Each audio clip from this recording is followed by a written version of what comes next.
Salut, on se nomme Lyon 68. Enfin bref. Voilà, aujourd'hui c'est pour vous présenter le RPK de chez Cybergun. Donc je voulais tout d'abord remercier Jules pour le prêt de sa réplique. Donc merci Jules, c'est cool de me l'avoir prêté. D'ailleurs j'ai joué ce matin avec. Et je vais vous en dire. Donc on passe tout de suite à la boîte. Donc là voilà. Voilà. Hop hop hop hop. Donc bien illustré, hein, assez sympa. Donc voilà. Comme d'habitude, quelques petites informations dessus. Donc la vélocité en 0,20 grammes c'est de 400 fps. La portée, ce qui est marqué dessus, c'est 66 mètres. Le magazine fait 800 billes. Le poids de la réplique fait 4,4 kg. La longueur fait 1070 mm. Donc voilà. On va passer tout de suite dans la boîte, à l'intérieur de la boîte. Donc voilà. Le tour planté, c'est dans l'autre sens. Voilà, hop là. Donc quand vous recevez la boîte, un film plastique de protection, c'est plutôt pas mal, c'est bien pensé, c'est cool. Voilà.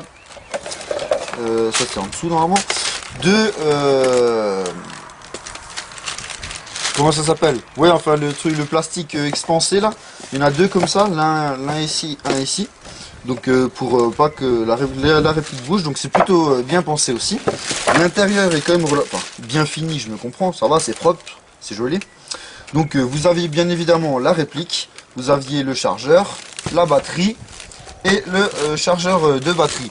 Donc la batterie, en sachant qu'elle fait 9,6 volts et 1200 mAh. Voilà. Et bien évidemment la tige de débourrage qui était censée être là en dessous. Voilà pour la boîte. Hop, je vais la virer. Hop là.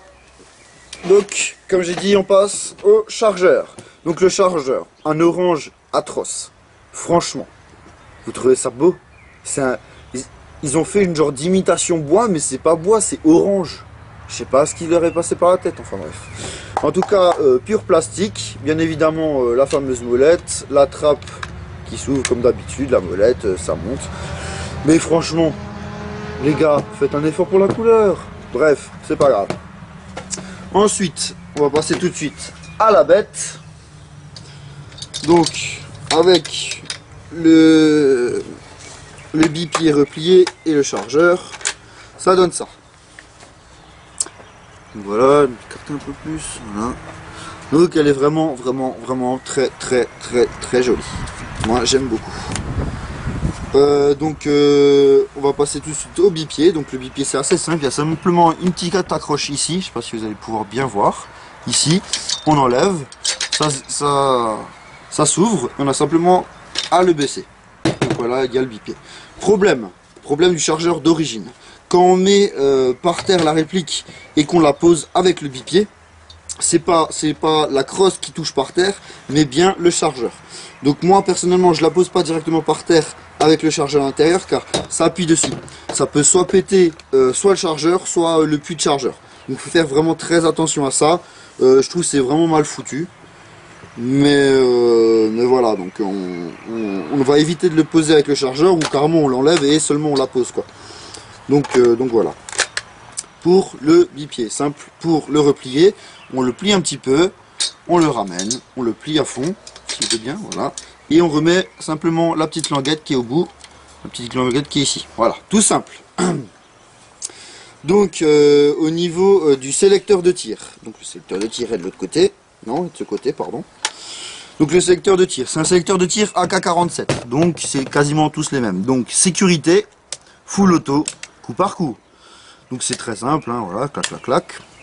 On n'oublie pas de temps en temps resserrer le sélecteur de tir, parce qu'il a tendance à se desserrer comme sur tous les AK. Voilà. Au niveau du up-up, donc le up-up quasiment dans tous les AK-47, on tire la fausse culasse et oups là. Et ici on a une petite languette, donc voilà, simple, voilà. Au niveau du système de visée, donc il est plutôt joli en fait, avec un genre de rouge comme ça, plutôt sympa. Donc réglable comme sur tous les AK-47 en profondeur. Et réglable, ce qui est bien, c'est de côté comme ça. Donc c'est plutôt bien pensé. Le front side, basique aussi, comme les AK. On revient toujours à la même chose. On change pas une équipe qui gagne, comme on dit. Hein. Ensuite, la sangle. Donc la sangle, c'est trouve de l'autre côté. Donc une au niveau de la crosse, ici, voilà, et une ici, voilà. Simple. Au niveau donc du rail latéral. Donc le rail que j'ai présenté, enfin que j'ai montré dans la vidéo du Dragnov, c'est d'ailleurs celui-ci. Donc 15 € en magasin, c'est rail pour AK universel. Donc il se met de côté et il se clipse, voilà, tout simple. Au niveau donc de la batterie. Donc la batterie, c'est franchement, ils auraient pu franchement trouver ça autrement. Parce que pour accéder à la batterie, on a deux vis, une ici, une ici. Il faut utiliser un tournevis plat. Et franchement, quand vous arrivez sur un terrain, vous devez vous prendre votre tournevis pour mettre la batterie et tout. C'est franchement pète de couilles. Franchement, ça casse bien les couilles et ils auraient pu vraiment foutre ça autrement, quoi. Franchement, ils ont vraiment pas trop réfléchi là-dessus. Enfin bref. En tout cas, il y a largement assez de place dans la crosse. Il y a suffisamment de place. Il y a le fusible avec et c'est un petit branchement. Voilà, des petites connectiques. Ensuite, donc précision et portée. Alors, comme vous voyez, il est super long, quoi. Et c'est ça qui joue en sa faveur, car plus il est long, forcément plus le canon interne est long, et plus il est précis. Donc j'ai été relativement époustouflé par sa performance en tant que précision, parce qu'il est relativement très précis.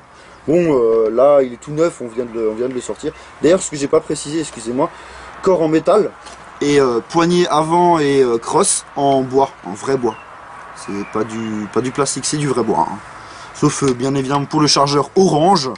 Je sais pas qu'ils avaient la tête, ils étaient à moitié défoncés, je sais pas trop. Donc je reviens à ce que je disais. Au niveau de la portée, portée relativement correcte. Mais au niveau de la précision, vraiment, concrètement c'est un pistolet mitrailleur. Enfin c'est pas un pistolet mitrailleur, c'est une mitrailleuse de couverture.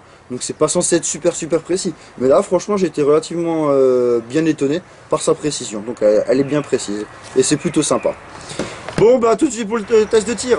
Donc voilà le test de tir. Donc comme vous pouvez le constater, quand j'ai mis le trépied et je l'ai mis à terre avec le chargeur d'origine, le bipied pardon, vous voyez c'est le chargeur qui touche. Donc le bipied à l'avant ne touche plus d'une patte. Donc voilà.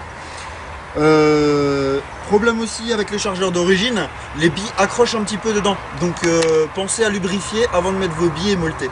Voilà c'est simplement pour le dire. Donc je vais tirer sur une cible qui se trouve à 20 mètres. C'est mon sac d'airsoft où je mets dans quoi je mets mes répliques. Pour vous montrer un peu ce que ça donne en coup par coup et en rafale. Voilà.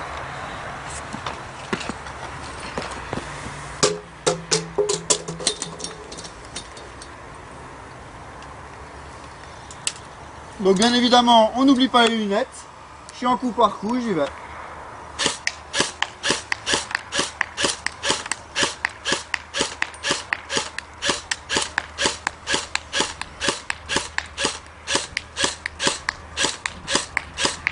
Donc voilà, coup par coup, j'étais tout dedans. Donc c'est bon.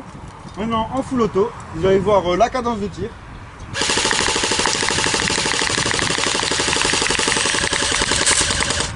Voilà. On revolte un petit peu, hein, parce que c'est quand même 800 billes. Oh.